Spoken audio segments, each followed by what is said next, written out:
Number 1. Emma Frost. Emma Grace Frost grew up in the rich neighborhood of Snow Valley, Massachusetts, as the daughter of a wealthy, albeit abusive father. She developed her powers while under pressure from her father to succeed. Emma blackmailed her father after he got a professor who she was romantically linked with fired. Now, despite her father being upset, he decided she was smart and offered her to take over the family business, but Emma declined, preferring to make her fortune herself. Emma left her family and joined the radical mutant group, the Hellfire Club. After spending a stint as the White Queen, she later defected to the X-Men to lead the team. The former White Queen of the Hellfire Club, Emma Frost is a powerful mutant telepath who can transform herself into organic diamond. She has become a prominent member of the X-Men. A gifted teacher, Emma is renowned for her beauty, wit, and revealing attire. As, well, most female characters in comics are. Number 2. Harley Quinn. Now, Harley Quinn was initially seen in Batman and later got a role in Suicide Squad.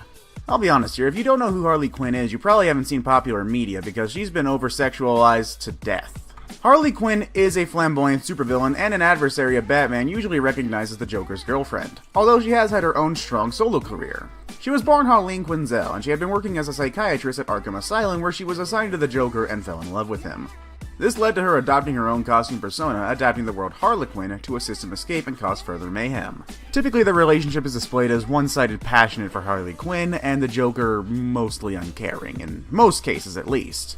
Pretty much, it's continuously off and on, with Harley's best friend Poison Ivy constantly encouraging her to break up with him for good. However, Harley's love for the Joker eventually brings her back to his side, with the Joker himself demonstrating a keen need for her despite himself. Now, when not with the Joker, she has been working mostly on her own in Gotham City, sometimes teaming up with her other friends. Her special attributes include enhanced physiology due to chemical experimentation, giving her increased strength, agility, and durability. She has been a member of the Secret Society of Supervillains, the Secret Six, the Gotham City Sirens, the Suicide Squad, the Sinestro Corps, and the Green Lantern Corps. Harley Quinn was originally created by Paul Dini and Bruce Timm as a character in the DCAU. Her first appearance was in the ever-great Batman the Animated Series. The episode in particular was Joker's Favor in 1992. Several years later, her first appearance in regular continuity took place in the graphic novel Batman Harley Quinn in 1999. She also recently appeared in the released Suicide Squad movie, which, take it or leave it, it's okay. Number 3. Elle Driver. Elle Driver, also known as California Mountain Snake, is a villainess from Kill Bill. She's a part of Bill's Deadly Viper assassination squad. She has a distinctive eye patch after her eye was plucked out for being disrespectful. Ugh, that's terrifying. She was a vengeful and jealous woman, but she was sexy at the same time. Elle originally worked for Interpol and was sent on an assignment to apprehend Bill. Upon tracking him down, she soon fell in love with him despite his dating Beatrix. He offered her a job as an elite assassin and she accepted, just so she could be around him. Elle is the least sympathetic and seemingly the cruelest of the Deadly Vipers, killing for her own pleasure. However, she is able to recognize and respect skill as she does with Beatrix. She is also extremely ambitious as well as very protective of Bill, though she is not above using him to achieve her own ends. Number 4. Miho. Miho is a mute female assassin of Japanese descent in Frank Miller's Sin City series. Now, along with Gale, she serves as an enforcer and defender of Old Town. She's often referred to as Deadly Little Miho by Dwight McCarthy in his narrations. To date, she has appeared in 3 of the Sin City yarns. Nothing much is known about Miho's past except that 3 years before she was saved by Dwight McCarthy in an attack by Tong gangsters. As Dwight himself explains to Goldie and Wendy, 3 of the Tong who attacked Miho were dead by her hand, but the last 2 had her dead to rights, point-blank range. Because of this incident, she owes a life debt of honor to Dwight, and subsequently he is the only male character she has ever shown to have non-lethal interaction with. He's also one of the few characters she has ever actually taken orders from. It would appear they have some sort of friendship, as he is also the only character she has ever shown any physical affection towards. After Dwight is shot multiple times and he discovers Avalor has been manipulating him to commit murder, he flees to Old Town. He seeks refuge from Gale, and in order to gain the help of the girls of Old Town, he tells the story of saving Miho's life from Tong gangsters, as according to honor, the girls are obligated to help him in his plan for revenge. Miho is instrumental during the fight with Manute at Avalord's estate, stopping him from reaching Dwight and crucifying him through the arms with her twin swords. This leads Manute to have a great disdain for the Old Town girls. Number 5. Poison Ivy. Now, Poison Ivy was a former good-hearted botanist and scientist, but after a botched attempt by Dr. Jason Woodrow to kill her, Pamela Isley transformed into a crafty and seductive eco-terrorist who was half woman and half plant. Just as her name indicated, her exterior was as beautiful as ivy, but her interior was as deadly as poison. Pamela Isley was born in Washington, daughter of a wealthy family. She attended college in Seattle where she studied botany. Pamela fell in love with Marc Legrand, one of her teachers, and they started a relationship. Eventually, Pamela stole some special herbs from a local museum to help her grow on with some experiments, but he betrayed and poisoned her using the same herbs she had stolen from him. Now, Pamela did survive the poisoning, and as a result, she became invulnerable to all poisons. These events were known by the FBI, but they had Pamela's name wrongly recorded as Lillian Rose. During the crime, Pamela adopted the alias of Poison Ivy and appeared in public for the first time in Gotham City in order to challenge the most renowned criminals for the title of Public Enemy No. 1. And even then, she managed to outmatch them, but she was confronted by Batman and Robin. Using her charm, she almost escaped from them, but Batman recovered just in time to capture her and place her in prison.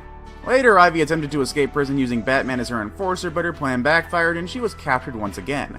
She did eventually escape and join the Injustice Gang. Number 6. Baroness. The Baroness is a fictional character from the G.I. Joe, A Real American Hero toy line, but was originally appeared in the first issue of the G.I. Joe, A Real American Hero comic series by Marvel Comics in June 1982. The Baroness is a villainess associated with G.I. Joe's nemesis, Cobra. Baroness serves as Cobra's intelligence officer and lieutenant to Cobra Commander. With long black hair, black rimmed glasses, and a black leather suit, Baroness is a dark, sensual femme fatale whose beauty is matched only in her ruthlessness and love for black. Seriously, that's a lot of black right there. In both comic and cartoon incarnations, as well as the 2009 live-action movie for the series, she has a romantic relationship with Destro. Although the character was not part of the initial G.I. Joe, A Real American Hero release in 1982, she did appear in G.I. Joe No. 1, published by Marvel Comics in June 1982, and was in fact the first character to cross over from the comics into the animated series and finally into the toy line. She made her debut as an action figure in the 1984 series, wearing a new uniform that was then carried back over to the comic and cartoon. Say what you will, but she's very influential in the G.I. Joe series. Number 7. Viper. Madame Viper, also known as Viper or Madame Hydra, is a villainess from the Marvel Comics and one of the leaders of the terrorist organization, Hydra. She is an enemy of Captain America, Spider-Woman, and the Avengers. Viper was a mutant that was invulnerable to all the toxins known to man, including, as she states, the toxin that is man himself.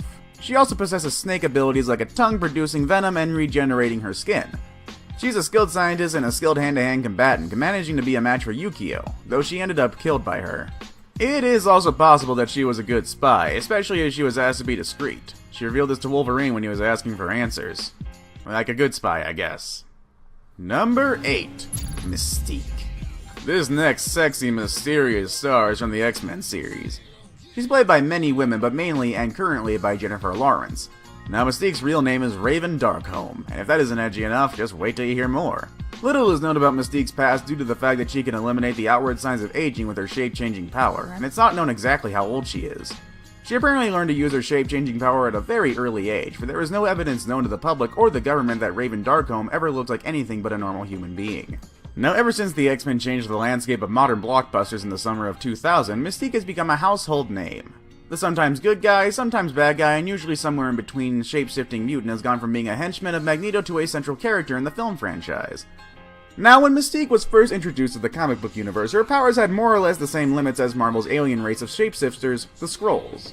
She could change shape at will, but her mass had to remain more or less constant. She could not shrink down to the size of a baby or grow to the size of a giant or even the obese blob. Also, she could not copy a power set and had to remain in the shape of a human being. There were a few exceptions to this, notably when she was a member of the third incarnation of X-Factor, where she began to use her powers more offensively to grow bone-like protrusions in the form of spikes. She's also mimicked Angel's wings in order to fly, and I gotta say, that's actually pretty impressive. Number 9. Catwoman. Selina Kyle, also known as Catwoman, is a fictional character associated with DC Comics' Batman franchise. Currently portrayed as an orphan who learned to survive on Gotham City streets, Selina took to thievery to survive.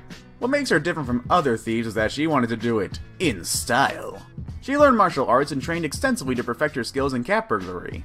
Her criminal activities are often tempered by a reluctant altruism, making her an inconsistent villain and an occasional ally to Batman. She does maintain a very complicated, adversarial relationship with Batman that frequently turns flirtatious and occasionally legitimately romantic. She's one of Batman's best-known loves and rivals. Number 10. Jennifer Check. Jennifer Check was a narcissistic high school flag girl who was sacrificed in a satanic ritual by the wannabe indie rock band Low Shoulder in exchange for success in the music business. And that plot's so backcrap insane, I don't really know what to think about it. Due to not being a virgin, Jennifer's body was possessed by a succubus. And the deeper I go, this gets weirder. In order to sustain her life and nourish her strength, Jennifer became a sexual predator and would seduce boys on the school's campus in order to feed on their flesh and blood. Jennifer had super speed, she could levitate, regenerate, and many more things. Who wrote her backstory? My god, man, that's weird. And that is our video for today, everybody. Tell me, do you know any more sexy villainesses? Have you seen any of these entries and appreciated them? Do you have any suggestions